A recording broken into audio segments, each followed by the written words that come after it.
Akala ko ano. Cash on delivery. Anong gagawin ko? Mamimili ako.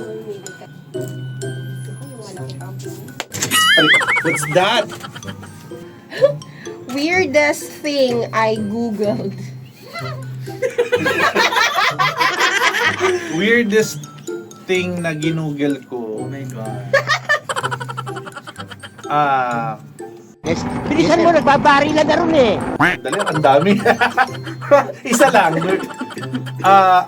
Weirdest thing na ginugel ko, kung sign ba ng pregnancy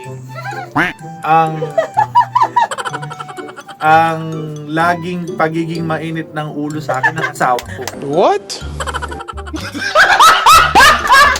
Yun ginugel ko yun. Kasi di ba nung nagbuntis si Bishike, yung mga signs, yung duduwal, gano'n. Pero kasi dalas niya ang init ng ulo sa akin. Oo, baka ikaw ang pinaglihiyan. Oo, kaya ginugel ko kung yun. Ano sabi sa Google? Sabi, maari daw, pero hindi scientifically. Wow, scientific. Oo, walang scientific. Maaari pero nakakagigil ka din naman talaga. Kahit sino mang Oo, hindi naman sa'yo. yun yung ano. Yun yung weirdest thing na ginugel. So far. Bel mo isa may ubo ko. So far yun.